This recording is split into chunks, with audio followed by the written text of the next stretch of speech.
that he has. He is a legacy hire. He is, if anything, a DEI hire, a didn't earn it hire. And so, those were just some of the things that I was thinking about. So the love of affirmative action has been the destruction, part of the destruction of the black strength. Did something happen? Did something happen yesterday? Yes, it was Martin Luther King Day. Yes. Let the meltdowns begin. Let the meltdown. I mean, they're just all so lame because, like, why is Alyssa smiling? I'd be like, I don't think I would be smiling. Like, it's just really weird to me. But let the meltdowns begin. What's up, y'all? Welcome back to the channel. We already knew. I couldn't wait for it, you know? I guess Whoopi's not there because she's in some sort of mourning because, you know, because yesterday was the inauguration. And I thought it was pretty nice, okay? It was a good time. Let's go ahead and watch them all lose their minds, especially this one here, Sunny. That's a good one. Well, in addition to Martin Luther King Day, a certain person, Donald Trump, was sworn back into the White House as the 47th president. Now, high-profile Democrats were in attendance along with Republican officials who all sat behind big tech oligarchs with the best seats. The left doesn't have anything else to complain about. Listen. Okay, big tech oligarchs. What does that even mean? You know, like, are we going to talk about it or are we not going to talk? Like, I know, listen, here's the thing. I know that I have my own big tech oligarchs that I definitely, talk about, right? But I wasn't going to bring it up necessarily that hard this time around. It's because they just don't have anything else to say. She went right into big tech oligarchs, right? And that person's name is Donald Trump. Your President Donald J. Trump. Okay? Seats in the House. Yeah. Trump gave a preview of what we're in for the next 4 years. Take a look. My recent election is a mandate to completely and totally reverse a horrible betrayal. For American citizens, January 20th, 2025 is Liberation Day. We will begin. Let's go. I mean, I have my questions about a lot of things, but this speech did not make me mad at all.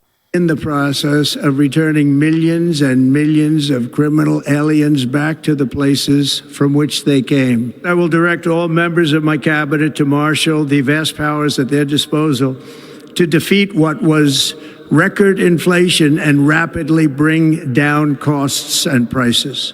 We will forge a society that is colorblind and merit-based. It will henceforth be the official policy of the United States government that there are only two genders, male and female.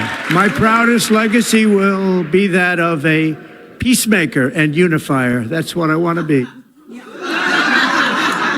So if he's sending all the criminals away, where is he going?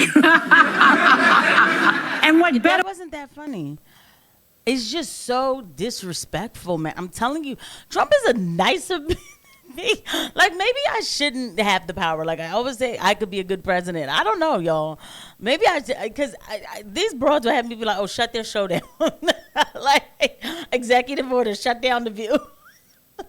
Okay, sorry. All right. It's because they just get on my nerves. All right.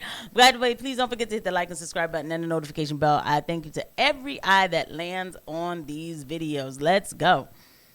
What a way to unify the country than by ripping families apart and punishing anyone who doesn't fall in line. So I watched the whole thing because I have a certain masochistic streak in me. You do. What about the rest of you? Yeah, I watched it. Just the speech part. A lot of the revelry. It was hard because this is not someone I voted for, so I did not feel like sitting around and watching it. But the speech itself, I remember when it was done, my first reaction was, what is this country he speaks of? Because I immediately couldn't reconcile the way I see the country and the people and how it is right now and where he saw it. He didn't say carnage, but he said carnage pretty much in everything else. Do you remember the reference from his first inauguration when he said carnage? I just kind of felt this dark feeling. And then he had this kind of martyr-like like, you guys are downtrodden and almost irreparable. You can't save this place, but I can. And like, it had this like godlike complex without any Jesus qualities. Like, it was kind of like a juxtaposition. But I was really disappointed, not surprised, just to be clear, but disappointed that there wasn't one kind thing to say about the outgoing administration. Because even... Au contraire, he was merciless to the outgoing. That's my point. That's my point. Even if you are, even if you find it really hard, there could have been. They spent the morning together. They had a welcome tea. The President Biden and Vice President Harris did. Okay, and when Biden was leaving, he said bad things about Trump too. Like, we all know that this is. If they didn't do this, you wouldn't have anything to talk about today. Now, would you? Right? Like this. I mean, just being shocked about the way how it goes as far as, you know, with politics is absolutely weird to me and an absolute waste of time. What, they don't know what else to say. It's like they've ran out of things to say. This is how it goes. And he's not wrong for bringing up. Let me tell you something. As soon as Biden became president, this gas prices started to rise. Yes, I remember that. I knew that was coming. Like, that happened. Let us not act like there weren't tangible things that happened that we could touch and feel and know that went wrong in this administration, and people voted against those things. And when they asked Kamala would she do anything different, she said she didn't know. Okay, so this is the results. Like, come on. I want to thank the last administration for coming and making this so bad that people didn't know what else to do but turn to me. Like, come on. Everything we all criticize Donald Trump throughout the door. They did all the traditions of handing off the baton, and he couldn't even muster up one small thing to say thank you for kindly welcoming us back or something. It was a kind of a gut punch of sorts. Well, that's not who he is, right? I mean, he's not a statesman. That's not who he is. And I decided to protect my peace and celebrate Martin Luther King Jr.'s Day yesterday.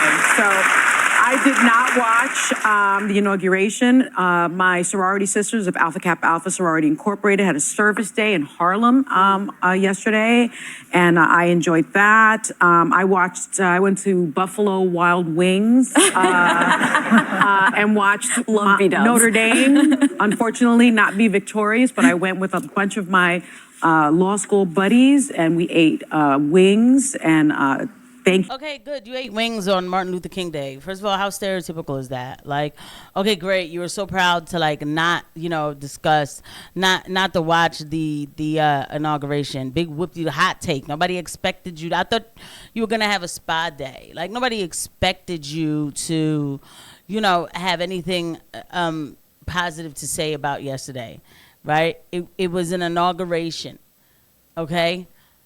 And you guys really don't want to hear the truth about Martin Luther King. Like, I don't think that y'all are ready, but I do not praise anything Martin Luther King did. Sorry.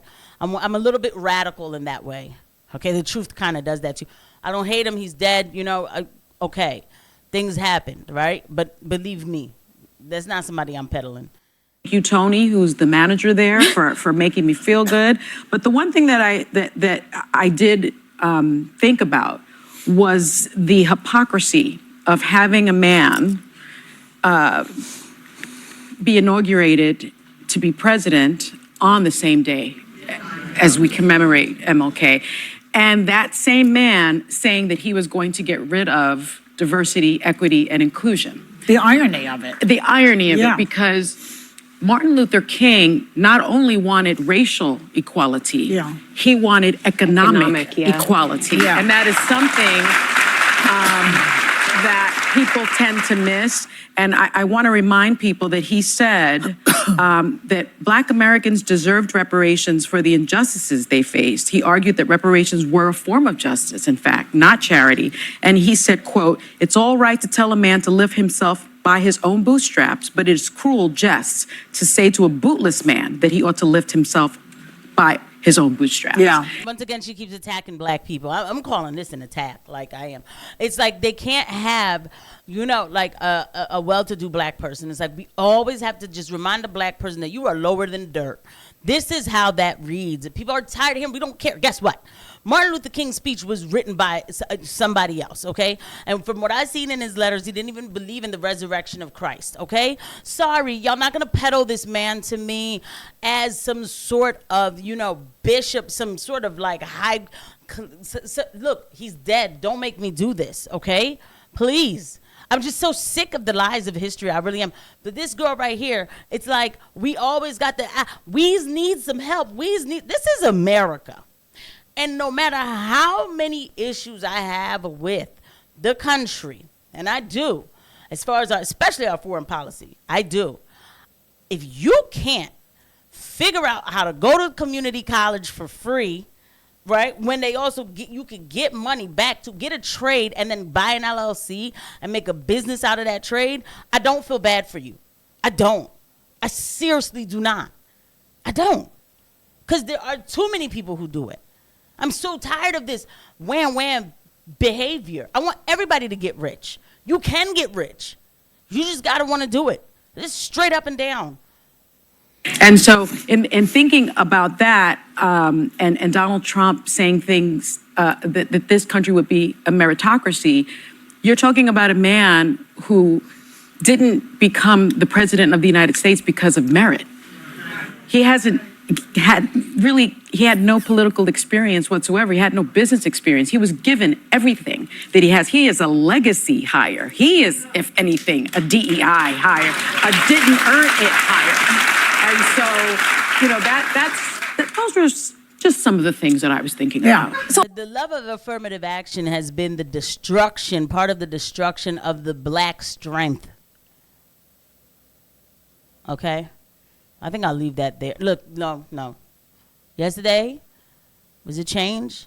We have an opportunity. Now, I am going to watch this administration myself because, again, I'm here for the inconvenient truth. Okay? I do have questions. And I will watch this administration. I love Trump. I don't love the people around him. Okay? And I'm, aware enough to say that because I don't worship any human. I worship God. Right? And with that said, I will watch this administration, but I will not hate it like this immediately. And again, I won't beg. I'm not begging. I'm not a beggar because I'm black. Look, and I know I'm not black American. For somebody who would complain. My dad came here, didn't speak English, and bust his butt on a cab and was able to buy us, a beautiful house in Florida. Okay? It can be done. So I'm sorry, miss me. I don't subscribe to your poor-minded behavior that you give to others while you live rich. I see you guys at the next one. Bye.